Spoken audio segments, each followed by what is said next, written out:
Hi, it's Gene, retired in Mexico, and we ask one question on this channel, which is, do they write them and do they sing them like they used to? And now a lot of people, young and old, they think the old music is better, but I'm not so sure. And today we're going to rank Bjork's albums. I mean, she's a major 21st century artist, and we think of her as being in the 90s, but she only did 3 albums in the 90s, and she's done double that in the 21st century. So that's the majority of her catalog, and I am a big fan. She's a difficult artist, and I made some notes to talk about because there's so much here. This might be a bit of a long video, and sorry about that, guys, but I don't know how you distill Bjork down to a 3-minute conversation, but I'm going to go ahead and rank her albums, including one of her soundtrack albums. Uh, she did 2 soundtrack albums, and one has miscellaneous artists on it, and then there was one soundtrack album that's just Bjork and a duet with Tom York. So we'll talk about these. So let me go ahead and pull up my notes here. We'll talk about this. So I wanted to start off by talking about why I think Bjork is difficult. So number one is that her melodies can be unorthodox. Uh, Sometimes she just doesn't do hooks. She'll do a melody, but it sounds a little bit like humming on a walk. You know, like when you're walking outside and you just go do do do do do do, and you just make up a little melody while you're walking. Some of her melodies can sound like that, and when she does more traditional melodies, those are a little more irresistible. Number two, her lyrics can be very dense.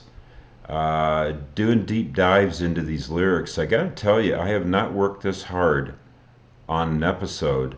I've put so many hours into this episode trying to listen to her music and make sense out of her lyrics. She's dense, very dense. The lyrics are dense. I'm not calling Bjork dense.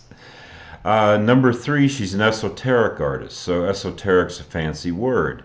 It's one of those $100 words, but it says exactly what I mean. So since most of you probably know the word, for those of you that don't, it just means that the artist understands the words, but they may not be accessible to the listener. So she knows what the songs mean, but maybe we don't. Number four, she pushes boundaries. I think we all know that, visually and sonically. And so sometimes she can come across as a little weird, right? So she tests my weirdness quotient for sure. And then number five is some of her tracks are too busy. There's a lot going on in those tracks, and they could maybe use a little more space. But, you know, with all that said, I think she's brilliant. And none of those are criticisms. I'm just trying to characterize why she's difficult. So I've tried on this video to push myself and not always go with traditional melodies, but I have to tell you, when her songs have hooks, they are hard to resist. So that does play a factor in my choices. So she has 1, 2, 3, 4, 5, 6 albums I'm going to talk about. And coming in at number 6, this is going to surprise some of you guys because the bottom album on almost everybody's list is Volta. But I've got the new one, Utopia, as number 6. Now I'll tell you why. I think first of all, I think the production is excellent. It's brilliant. It sounds great. The sonic textures are great. She worked with Venezuelan producer Arca. I think he's done wonderful. There's little birds and ambient things in here. I think it's just a beautiful sounding album. But here's my issue with it. There's a little bit of sameness on the album from song to song to song, but the main reason is subjective. Okay, objectively, I really like this album, but subjectively, I just don't connect to it the way I do her other albums. So the analogy I would use would be like going to a museum to see some paintings and recognizing you see 6 paintings on the wall and all of them have perfect technique and are done by brilliant artists, but for whatever reason, this one painting over here doesn't speak to you. And that's just kind of what it's like with that. So I like Utopia. I think it's a good album. I give it 3 stars. Coming in at number 5 is Volta. Now, I really admire the experimentalism on this album. She really tried a lot of different things. And I love international music. She's got Kanono number 1. They stylize it as kind of a degree sign, but I think you would pronounce it Kanono number 1, which is a collective from, I believe, the Congo, and they play thumb piano. And then Tumani Diabete plays kora, and I've listened to his music before. He's wonderful. And the kora on that song that he plays on is excellent. There's an artist I'm not familiar with, named, and I hope I pronounce this correctly, Min Zhaofen. I'm not sure how you pronounce it, but she plays pipa. And then you have Anthony Hegarty on here, now known as Anhoney, but when he recorded this album, Anthony Hegarty, of course, from Anthony and the Johnsons, and I love him. He's a great singer. So, I love international music. I love Anthony and the Johnsons, but sometimes the guest artists feel a little shoehorned in here. Like, let's take this element, these beats, let's take this international music, let's put it together, and it feels a little bit forced and not organic. Man, I've really tried to fall in love with this album, and I simply like it. I like it. I think it's got a lot of interesting stuff on it. But one of the things that's a little bit maybe difficult for me is I'm not a big fan of the opening track, Earth Intruders. That's supposed to be one of the best songs on the album, and it's made some people's best songs lists. But for me, Earth Intruders is a little bit off-putting. I still like this album though, and I think it's actually backloaded. I like the second half of this album quite a bit. So Volta from 2007, I give 3 stars to. Coming in at number 4, is that right? Number 4. 1, 2, 4. No, I guess she has 7 albums. I'm sorry, I'm messing up. So let me start this up again. Utopia is the number 7 album. Volta is coming in at number 6. Sorry, we're recording live here. And Selma Songs, that's number 5. That's the soundtrack. And though it's a soundtrack, it's very melodic and straightforward album. And it opens with an instrumental called Overture, which is just a piece of symphonic music. And it's nice. It's lovely. I like it quite a bit. And track 2 is a duet with Tom York that was nominated for Best Song at the Academy Awards. It's from Dancing in the Dark? Not sure the title of the movie. But it's not Dancing in the Dark. It's a pun on that title. Sorry, it's escaped me right now. But I've not seen the film. I have seen a couple other Lars von Trier films, Melancholia and Nymphomaniac. So I can kind of imagine what that music would be like with that film. I like this quite a bit. It's a short album. It's only a few tracks. And it's good stuff. Now, the first time I listened to it, it seemed a little jarring, but it really rewarded on repeated listenings. So coming in 765, coming in at number 5, Selma Songs. Again, I'm sorry about starting off the episode by saying number 6 when it was number 7. So coming in at number 4, I am jumping up a whole star rating on this album. Biophilia from 2011. Love this album. I refer to it as her nature album, though Wikipedia says it explores the links between nature, music, and technology, and it has musicology concepts, so that's fine. But I hear more just the nature part of it. Now, Before this was released, she recorded a standalone single called Natura, if I'm saying that correctly, which is a bonus track on the album, and I like that track quite a bit. It just missed my top 10, and I quite like the tunes Moon, Cosmogony, and Virus. A lot of good stuff on here. The instrumentation, that's what I really want to talk about. It's really, really cool. So she's got these high register instruments, such as what's called a gamelesta, which is, they took a gamelan, which is an Indonesian instrument, percussion instrument, and a celeste or celeste, I've heard it pronounced both ways, which is also a struck instrument, but in the Western Canaan. And then they did a MIDI controlled hybrid. So they actually invented this instrument, and it's in a high register. And then in the lower register, she used something called a Tesla coil, and it's got a really low rumbling sound, and so very unique elements on this album. And then they added things like pipe organ and harp.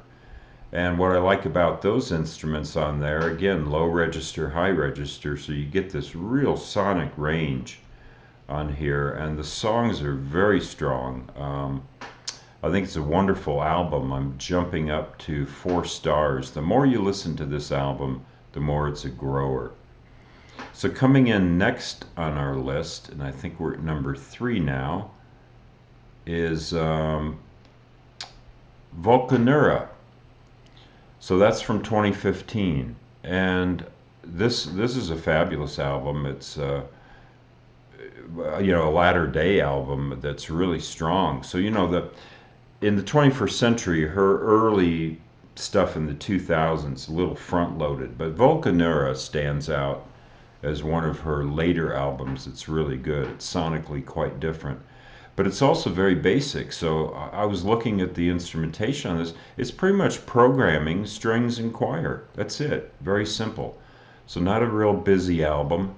And although it's a breakup album that Bjork has described as hell to make and quite sad, it doesn't come across as much darker than her other projects, not to my ears.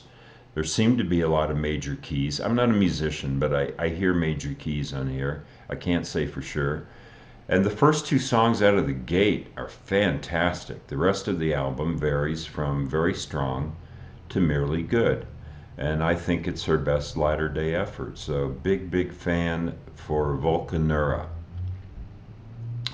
So coming in at number 2, and you guys might be surprised at this, but I have the Acapella album Medulla from 2004.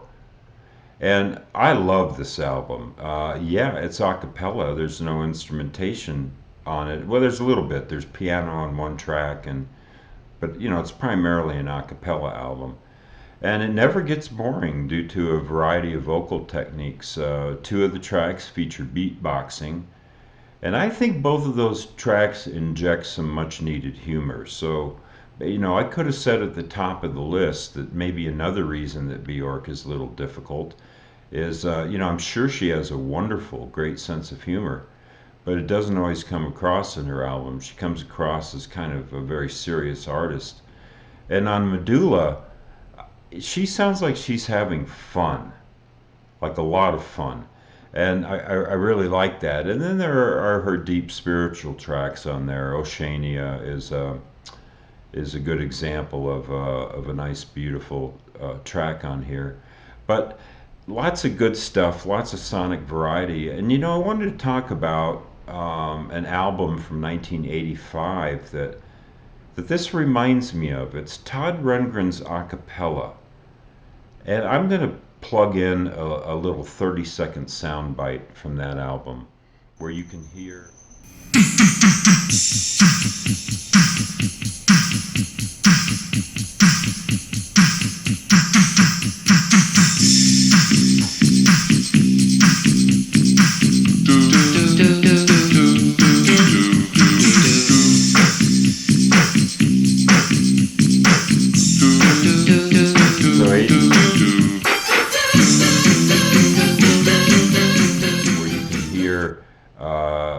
What was some beatboxing in the 80s He doesn't get credit for that.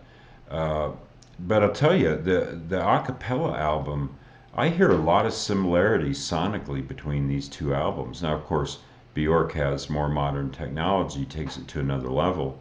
But you can hear the seeds of an album like this in an album like his. Now, I don't know if it was a direct influence or not, but indirectly it has to be, because in 1985, nobody made an album like Acapella. It was just so out there at the time. So anyway, I think there's great songs on Medulla. A number of them just missed my top 10. So I give this album 4.5 stars. I just love everything about this album. It's so melodic, it's so fun, and it has so many different styles on it.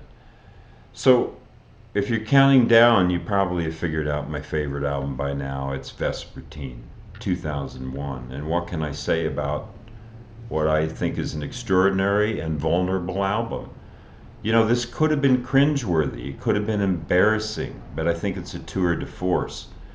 So, thematically, here's what I hear. Bjork does not separate sex and love. We often talk about those as two separate things. But I think to her, they're one and the same. And a song like Cocoon, which is about post-coital sex and love, I don't think it has any peer that I can think of. I've never heard a song before or since like this. Lyrics that speak of waking from sleep to find your partner still inside you is so unique and personal, and it works. The lyric, and I wanted to quote this lyric because I think it's the antithesis of another song. She wrote this lyric that a boy like him, after sharing my core, would stay going nowhere.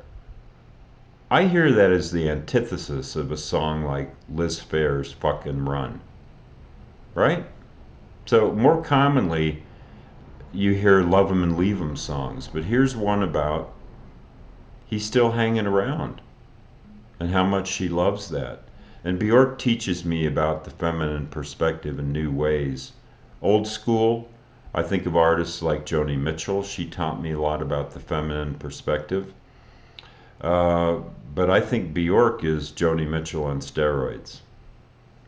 Hidden Place, wonderful track that can be taken on two levels. Firstly, a hidden place as a secret getaway, but a hidden place could also be a vagina. So she definitely means both of those things in the song. And she can pull it off in only a way Bjork can. It's Not Up to You. Another track is about letting go, including how a relationship plays out. And Pagan Poetry is about ambivalence to a marriage proposal. She wants both the union and her independence. So it's a concept album. It's really great. I do think it's a little bit front-loaded and slightly weird on the back third. So I cut and pasted this line because I knew I wasn't going to remember it. This is from the song Heirloom. She writes, I have a recurrent dream every time I lose my voice. I swallow little glowing lights my mother and son baked for me. Okay. Bjork pushes my weird quotient. That's a little bit weird.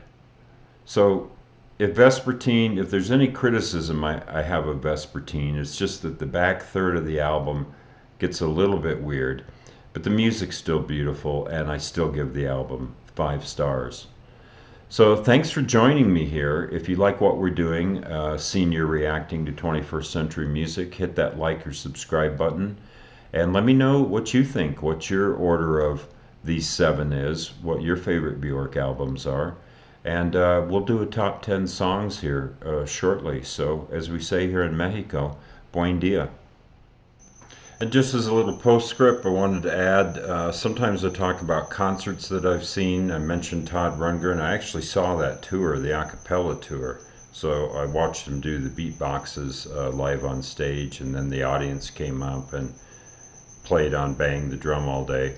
So that was pretty cool. And then, have I seen Bjork in concert? Well, technically no, But I did see the Sugar Cubes. So one time I saw U2 on their Zoo Tour, I think it was called, and the Sugar Cubes and Public Enemy opened up. So I did see Bjork technically, but when she was with her first band. So uh, I've seen her stage presence. It's wonderful, and I just wanted to add this little postscript that she's a great performer. But I saw her before she was famous and blew up, so I had no idea she was going to become a big star. But I still remember how riveting she was, so just wanted to throw that in there. Thanks, guys.